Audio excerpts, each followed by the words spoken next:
When do you think you will see real results, for example, in the educational field? You mentioned yesterday in your speech that, for example, access to the internet has gone from 3% to 25%.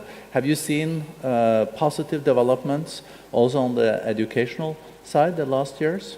Yes, I'm very, I have to say I'm a little surprised and very encouraged by the fact that our young people are very creative and innovative, in spite of the fact that we've had a very poor education system and we have put hardly next to nothing into research.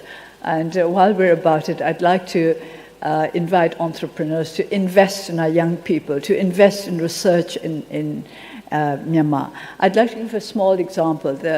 A few weeks ago, I went to an exhibition of little projects that had been put together by our young people. And it is all research. And of course, they have hardly, we cannot give much money for research.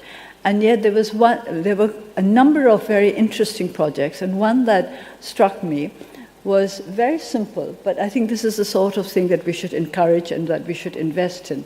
We have a tree called the cocoa. I was going to look up the botanical name, I forgot. So I can't tell you what the botanical name is, but it's a very beautiful shade tree. It grows very tall and it's naturally symmetrical. It's like a big umbrella. And it's one of the best loved shade trees in our country. But apart from providing shade, we've always taken it for granted that it has no other use, because the fruit of the cocoa tree is unusable. In fact, at one time we thought it was a bit of a nuisance, because when we used to have these trees on the roadside, in the days when windscreens were not made of very tough glass, and a cocoa fruit fell on a windscreen, it would be broken. So it was considered something of a nuisance. But these young people had been doing research and producing ethanol from cocoa fruit. And this kind of research makes me very happy, because they are seeing with new eyes things that have been there all the time and which have been ignored. So I think that's the essence of research. Essence of creativity and innovation, that they have the ability to see all things with young new eyes.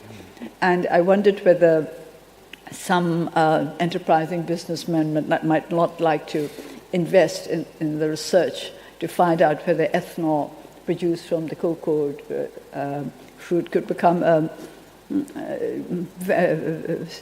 profitable commercially.